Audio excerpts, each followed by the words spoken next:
ओम नमः शिवाय। आपके अपने YouTube चैनल जय मां कंजक में आपका बहुत बहुत स्वागत है। भगवान भोलेनाथ व माता पार्वती की कृपा आप और आपके परिवार पर सदा सर्वदा बनी रहे। श्री शिव महापुराण की कथाओं को आगे बढ़ाते हुए आज की कथा का आरंभ हम सती को शिव से वर की प्राप्ति अध्याय से करेंगे।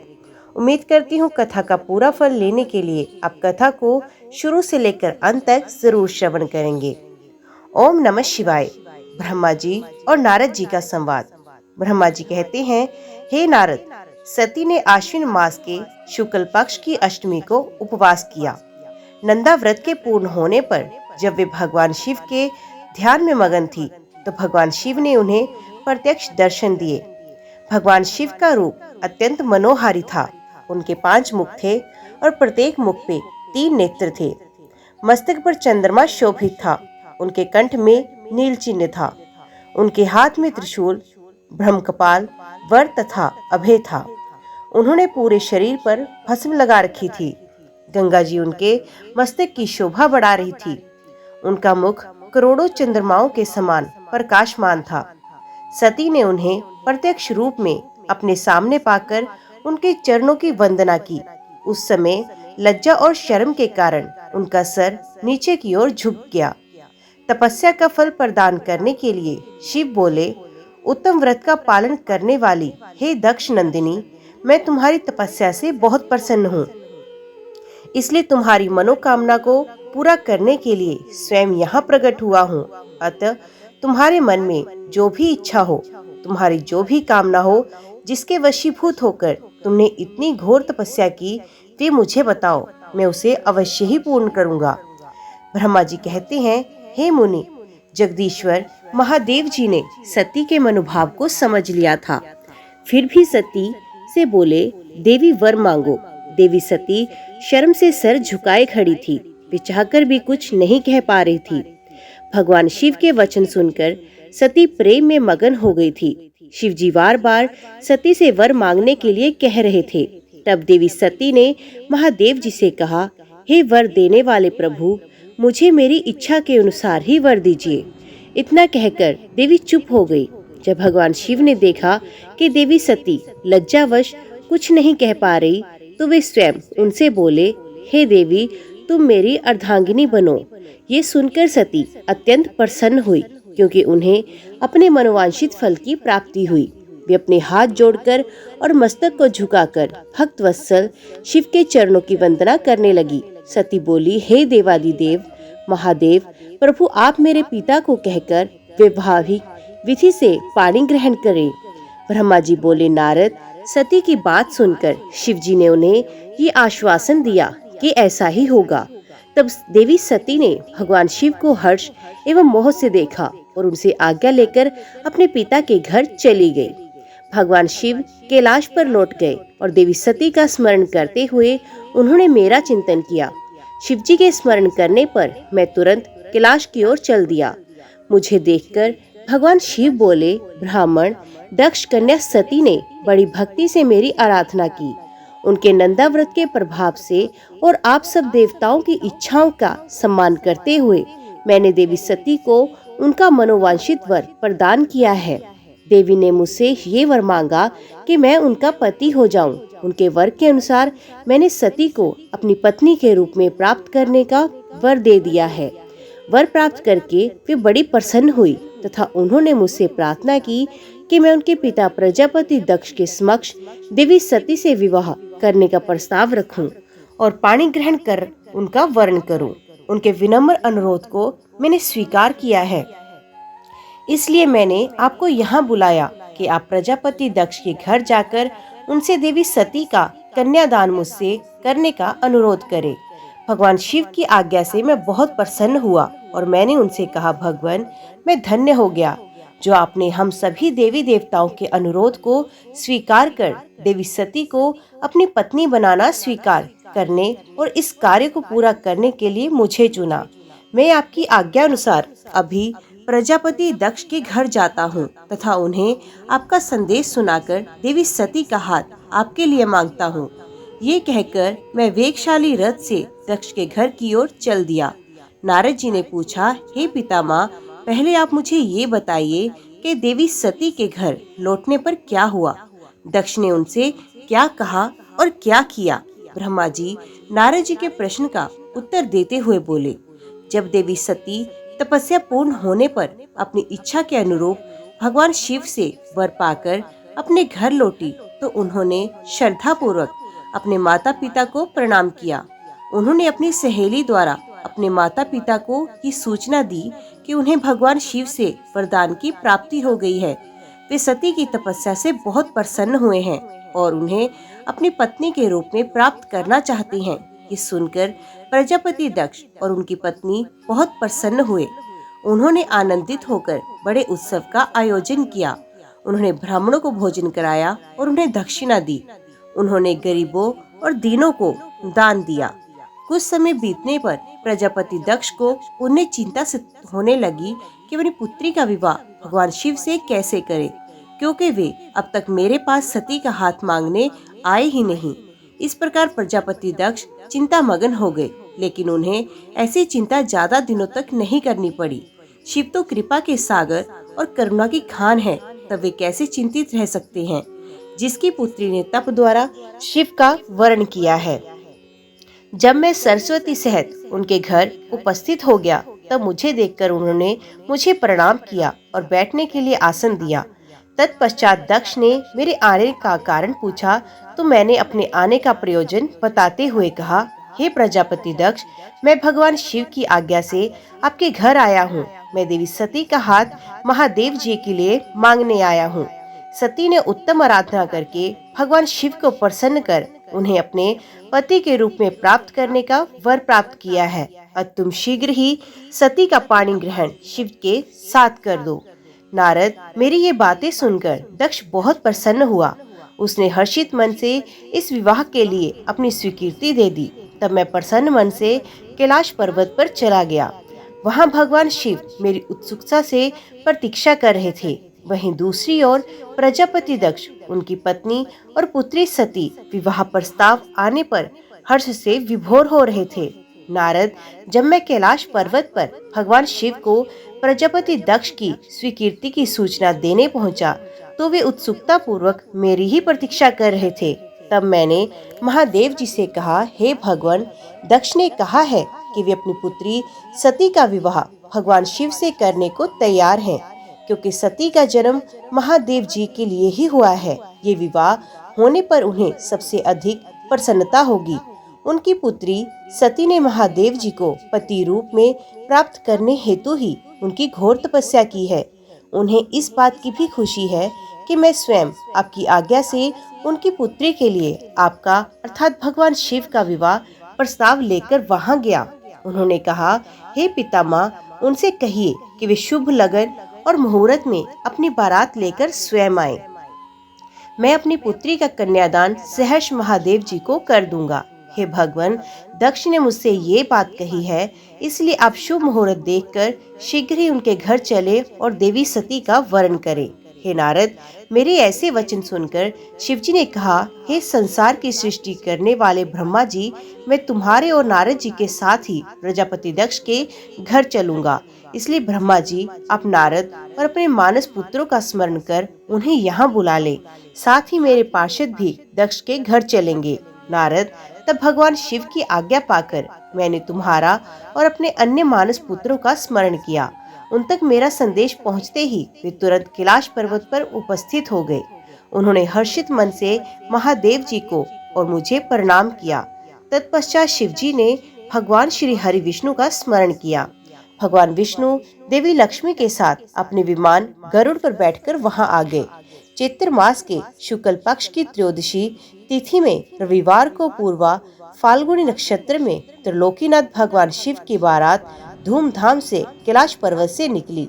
उनकी बारात में मैं, देवी सरस्वती, विष्णु जी, देवी लक्ष्मी, सभी देवी देवता, मुनि और शिवगण आनंद मगन होकर चल रहे थे। रास्ते में खूब उत्सव हो रहा था। भगवान शिव की इच्छा से बैल, बाघ, सांप, जटा और चंद्रकला उनके आभूषण बन गए। भगवान स्वयं नंदी पर सवार होकर प्रजापति दक्ष के घर पहुँचे। द्वार पर भगवान शिव की बारात देखकर सभी हर्ष से फूले नहीं समा रहे थे। प्रजापति दक्ष ने विधि पूर्वक भगवान शिव की पूजा अर्चना की। उन्होंने सभी देवताओं का खूब आदर सत्कार किया तथा उन्हें घर के अंदर ले गए। दक्ष ने भगवान शिव को उत्तम आसन पर बिठाया और हम सभी देवताओं और ऋषि मुनियों को भी यथा योग्य स्थान दिया। सभी का भक्ति पूर्वक पूजन किया। तत्पश्चात दक्ष ने मुझसे प्रार्थना की कि मैं ही वैवाहिक कार्य को संपन्न कराऊं। मैंने दक्ष की प्रार्थना को स्वीकार किया और वैवाहिक कार्य कराने लगा।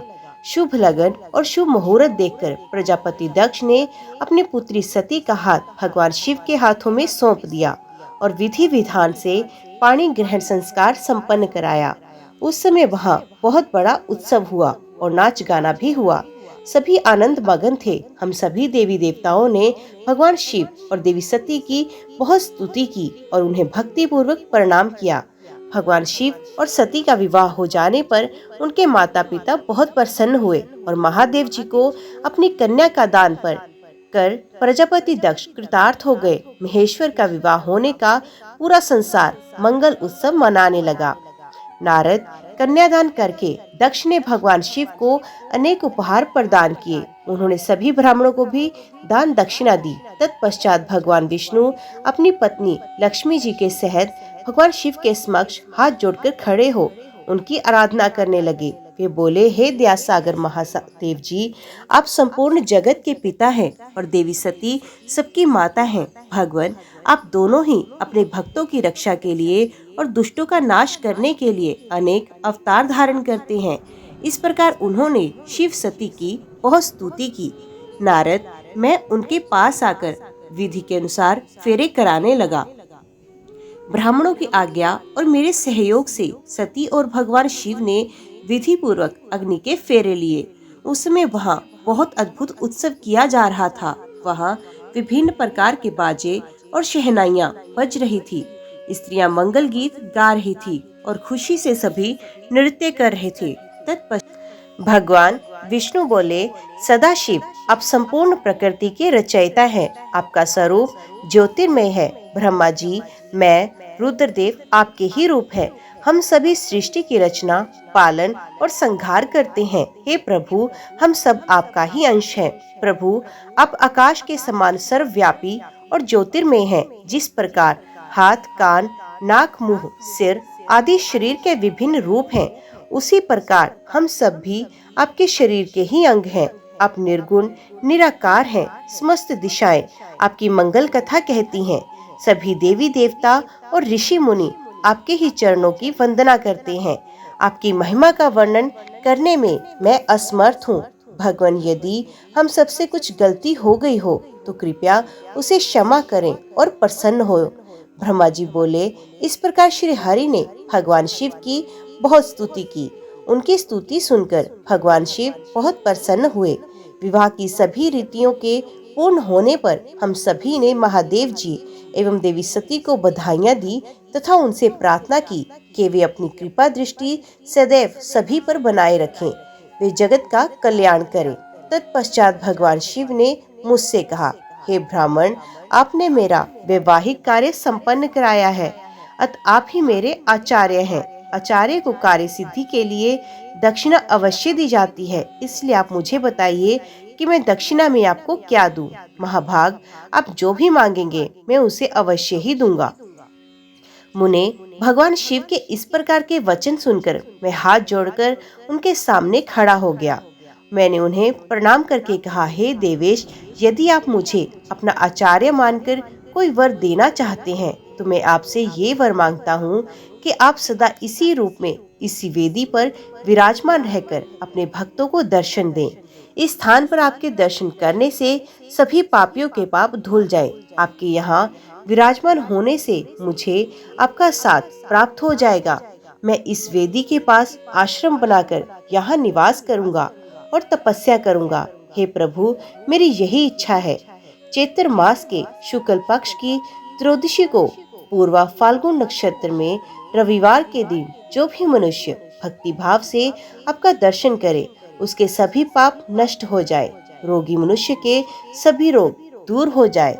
इस दिन आपका दर्शन कर मनुष्य जिस इच्छा को अपने मन में व्यक्त करे और उसे आप तुरंत पूरा करें। हे प्रभु, आप इस दिन सभी को मनोवांछित वर प्रदान करें। भगवान, यही वरदान मैं आपसे मांगता हूँ। मेरी यह बात सुनकर भगवान शिव बहुत प्रसन्न हुए और वे बोले, हे ब्रह्मा, मैं आपकी इच्छा अवश्य ही पूरी करूंगा। तुम्हारे वर के अनुसार मैं देवी सती सहित इस वेदी पर विराजमान रहूंगा। ये कहकर भगवान शिव देवी सती के साथ मूर्ति रूप में प्रकट होकर वेदी के मध्य भाग में विराजमान हो गए। इस प्रकार मेरी इच्छा को पूरा कर जगत के हित के लिए प्रभु शिव वेदी पर अंश रूप में विराजमान हुए। हे महामुनि नारद, मुझे मेरा मनोवांछित वरदान देने के पश्चात भगवान शिव अपनी पत्नी देवी सती को साथ लेकर अपने निवास स्थान कैलाश पर्वत पर जाने के लिए तैयार हो गए। तब अपनी बेटी सती व दामाद भगवान शिव को विदा करते समय प्रजापति दक्ष ने अपने हाथ जोड़कर और मस्तक झुकाकर महादेव जी की भक्ति पूर्वक स्तुति की।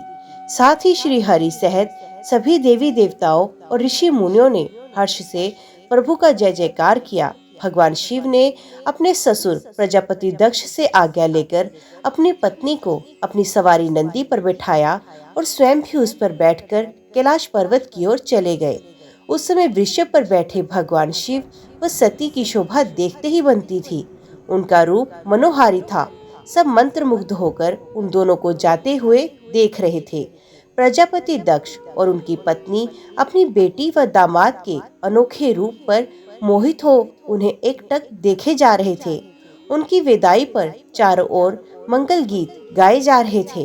विभिन्न वाद्य यंत्र बज रहे थे। सभी बाराती शिव के कल्याण में उज्जवल यश का गान करते हुए उनके पीछे पीछे चलने लगे।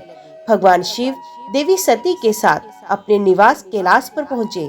सभी देवता सहित मैं और विष्णु जी भी कैलाश पर्वत पर पहुँचे। भगवान शिव ने उपस्थित सभी देवी देवताओं और ऋषि मुनियों का हृदय से धन्यवाद किया। भगवान शिव ने सभी को सम्मान पूर्वक विदा किया। तब सभी देवताओं ने उनकी स्तुति की और प्रसन्नता पूर्वक अपने अपने धाम को चले गए। तत्पश्चात भगवान शिव और देवी सती सुखपूर्वक अपने वैवाहिक जीवन का आनंद उठाने लगे। सूत जी कहते हैं, हे मुनियों, मैंने तुम्हें भगवान शिव के शुभ विवाह की पुण्य कथा सुनाई है। भगवान शिव का विवाह कब और किससे हुआ, वे विवाह के लिए कैसे तैयार हुए, इस प्रकार मैंने सभी प्रसंगों का वर्णन तुमसे किया है। विवाह के समय यज्ञ अथवा किसी भी शुभ कार्य के आरंभ में भगवान शिव का पूजन करने के पश्चात इस कथा को जो सुनता अथवा पढ़ता है, उसका कार्य या वैवाहिक आयोजन बिना विघ्न और बाधाओं के पूरा होता है। इस कथा के श्रवण से सभी शुभ कार्य निर्विघ्न पूर्ण होते हैं। इस अमृतमयी कथा को सुनकर जिस कन्या का विवाह होता है, वे सुख, सौभाग्य, सुशीलता और सदाचार आदि सद्गुणों से युक्त हो जाती है। भगवान शिव की कृपा से पुत्रवती भी होती है। नारद जी ने पूछा, हे पितामह ब्रह्मा जी, शिव जी के विवाह के पश्चात सभी पधारे देवी देवताओं और ऋषि मुनियों सहित श्री हरि और आपको विदा करने के पश्चात क्या हुआ? हे प्रभु, इससे आगे की कथा का वर्णन भी आप मुझसे करें। ये सुनकर ब्रह्मा जी ने मुस्कुराते हुए कहा, हे महर्षि नारद, सभी उपस्थित देवताओं को विवाह उपरांत भगवान शिव और देवी सती ने प्रसन्नता पूर्वक विदा किया। तत्पश्चात देवी सती ने सभी शिवगणों को भी कुछ समय के लिए कैलाश पर्वत से जाने की आज्ञा प्रदान की। सभी शिवगणों ने महादेव जी को प्रणाम कर उनकी स्तुति की। तत्पश्चात उन्होंने भगवान शंकर से वहां से जाने की आज्ञा मांगी। आज्ञा देते हुए महादेव जी ने कहा, जाएं, लेकिन मेरे स्मरण करने पर आप सभी तुरंत मेरे समक्ष उपस्थित हो जाएं। तब नंदी समेत सभी गण वहां भगवान शिव और देवी सती को अकेला छोड़कर कुछ समय के लिए कैलाश पर्वत से चले गए। अब कैलाश पर्वत पर भगवान शिव सती के साथ अकेले थे। देवी सती भगवान शिव को पति रूप में प्राप्त करके बहुत खुश थीं। बहुत कठिन तप के उपरांत ही उन्हें भगवान शिव का सानिध्य मिल पाया था। ये सोचकर वे बहुत रोमांचित थी। उधर देवी सती के अनुपम सौंदर्य को देखकर शिवजी भी मोहित हो चुके थे। वे भी देवी सती का साथ पाकर अपने को धन्य समझ रहे थे। एकांत पाकर शिव जी अपनी पति के साथ कैलाश पर्वत के शिखर पर रमण करने लगे। कैलाश पर्वत पर श्री शिव और दक्ष कन्या सती के विविध व्यवहारों का विस्तार से वर्णन करने के बाद ब्रह्मा जी ने कहा, नारद, एक दिन की बात है, देवी सती भगवान शिव को प्रेम पूर्वक प्रणाम करके दोनों हाथ जोड़कर खड़ी हो गई। उन्हें चुपचाप खड़े देखकर भगवान शिव समझ गए कि देवी सती के मन में कुछ बात अवश्य है जिसे वे कहना चाह रही हैं। तब उन्होंने मुस्कुराकर देवी सती से पूछा, हे प्राणवत्सला, कहिए आप क्या कहना चाहती हैं? ये सुनकर देवी सती बोली, हे भगवान, वर्षा ऋतु आ गई है, चारों ओर का वातावरण सुंदर व मनोहारी हो गया है। हे देवादिदेव, मैं चाहती हूँ कि कुछ समय हम कैलाश पर्वत से दूर पृथ्वी पर या हिमालय पर जाकर रहें। वर्षाकाल के लिए हम किसी योग्य स्थान पर चले जाएं और कुछ समय वहीं निवास करें। देवी सती की ये प्रार्थना सुनकर भगवान शिव हंसने लगे। हंसते हुए ही उन्होंने अपनी पत्नी सती से कहा, हे प्रिय, जहाँ पर मैं निवास करता हूँ वहाँ पर मेरी इच्छा के विरुद्ध कोई भी आ जा नहीं सकता। मेघ भी मेरी आज्ञा के बिना कैलाश पर्वत की ओर कभी नहीं आएंगे। वर्षा काल में भी मेघ सिर्फ नीचे की ओर ही घूमकर चले जाएंगे। हे प्रिय, तुम्हारी इच्छा के विरुद्ध कोई भी तुम्हें परेशान नहीं कर सकता। फिर भी यदि आप चाहती हैं तो हम हिमालय पर्वत पर चलते हैं। तत्पश्चात भगवान शिव अपनी पत्नी सती के साथ हिमालय पर चले गए। कुछ समय वहां प्रसन्नता पूर्वक विहार करने के पश्चात वे पुनः अपने निवास पर लौट आए। ब्रह्मा जी बोले, हे महर्षि नारद, भगवान शिव और देवी सती के हिमालय से वापस आने के पश्चात वे पुनः पहले की तरह कैलाश पर्वत पर अपना निवास करने लगे। एक दिन देवी सती ने भगवान शिव को भक्ति भाव से नमस्कार किया और कहने लगी, हे देवादिदेव, महादेव, कल्याण सागर, आप सभी की रक्षा करते हैं। हे भगवान, मुझ पर भी अपनी कृपा दृष्टि रखिए।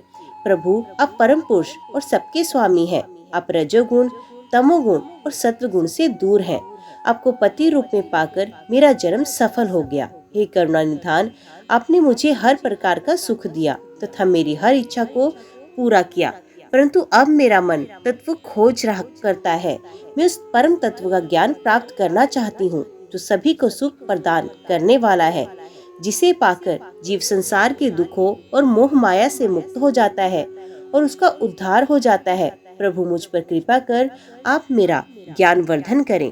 ब्रह्मा जी बोले, मुने, इस प्रकार आदि शक्ति देवी सती ने जीवों के उद्धार के लिए भगवान शिव से प्रश्न किया। उस प्रश्न को सुनकर महान योगी, सबके स्वामी भगवान शिव प्रसन्नता पूर्वक बोले, हे देवी, हे दक्षनंदिनी, मैं तुम्हें उस अमृतमय कथा को सुनाता हूँ जिसे सुनकर मनुष्य संसार के बंधनों से मुक्त हो जाता है। यही वे परम तत्व विज्ञान है जिसके उदय होने से मेरा ब्रह्म स्वरूप है। ज्ञान प्राप्त करने पर उस विज्ञानी पुरुष की बुद्धि शुद्ध हो जाती है। उस विज्ञान की माता मेरी भक्ति है। ये भोग और मोक्ष रूप को प्रदान करती है। भक्ति और ज्ञान सदा सुख प्रदान करता है। भक्ति के बिना ज्ञान और ज्ञान के बिना भक्ति की प्राप्ति नहीं होती। हे देवी, मैं सदा अपने भक्तों के अधीन रहता हूँ। भक्ति दो प्रकार की होती है, सगुण और निर्गुण। शास्त्रों से प्रेरित और हृदय के सहज प्रेम से प्रेरित भक्ति श्रेष्ठ होती है, परंतु किसी वस्तु की कामना स्वरूप की गई भक्ति निम्न कोटि की होती है। हे प्रिय, मुनियों के ने सगुणा और निगुणा नामक दोनों भक्तियों के दोनों भेद बताए हैं। श्रवण, कीर्तन, स्मरण, सेवन, दास्य, अर्चन, वंदन, सख्य और आत्म समर्पण ही भक्ति के अंग माने जाते हैं। जो एक स्थान पर स्थिरता पूर्वक बैठकर तन मन को एकाग्रचित करके मेरी कथा और कीर्तन को प्रतिदिन सुनता है, इसे श्रवण कहा जाता है। जो अपने हृदय से मेरे दिव्य जन्म कर्मों का चिंतन करता है और उसका अपनी वाणी से उच्चारण करता है, इसे भजन रूप में गाना ही कीर्तन कहा जाता है। मेरे स्वरूप को नित्य अपने आसपास हर वस्तु में तलाश कर मुझे सर्वत्र व्यापक मानना तथा सदैव मेरा चिंतन करना ही स्मरण है। सूर्य निकलने से लेकर रात्रि तक हृदय और इंद्रियों से निरंतर मेरी सेवा करना ही सेवन कहा जाता है। स्वयं को प्रभु का किंकर समझकर अपने हृदय मृत के भोग से भगवान का स्मरण दास्य कहा जाता है। अपने धन और वैभव के अनुसार 16 उपचारों के द्वारा मनुष्य द्वारा की गई मेरी पूजा अर्चना कहलाती है। मन, ध्यान और वाणी से मंत्रों का उच्चारण करते हुए इष्ट देव को नमस्कार करना वंदन कहा जाता है। ईश्वर द्वारा किए गए फैसले को अपना हित समझकर उसे सदैव मंगल मानना ही सख्य है।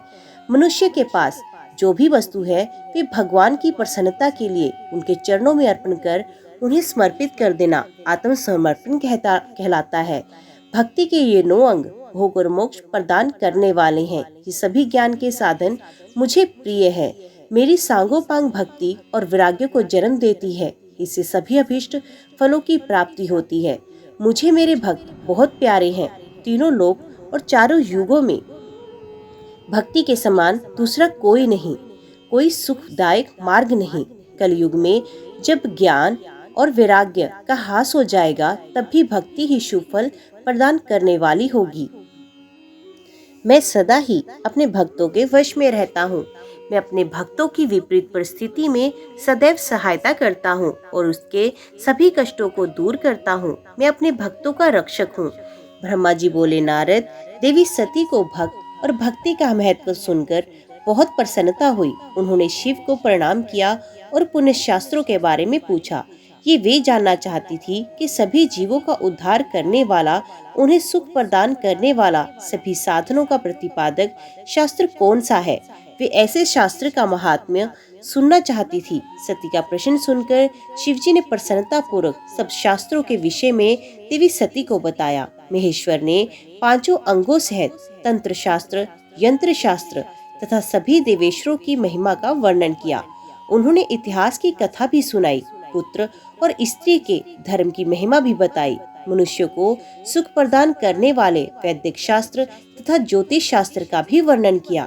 भगवान शिव ने भक्तों का महात्म्य और राजधर्म भी बताया। इसी प्रकार भगवान शिव ने सती को उनके पूछे सभी प्रश्नों का उत्तर देते हुए सभी कथाएं सुनाई। ओम नमः शिवाय। आज की वीडियो में इतना ही। उम्मीद करती हूँ वीडियो आपको पसंद आई होगी। वीडियो पसंद आई हो तो वीडियो को लाइक और चैनल को सब्सक्राइब जरूर कीजिएगा। ओम नमः शिवाय लिखकर कमेंट बॉक्स में अपनी हाजिरी और अपने सुझाव देना ना भूलिएगा। तो मिलते हैं अगले अध्याय के साथ। तब तक के लिए देखते व सुनते रहिए। जय मां कंजक, जय माता दी।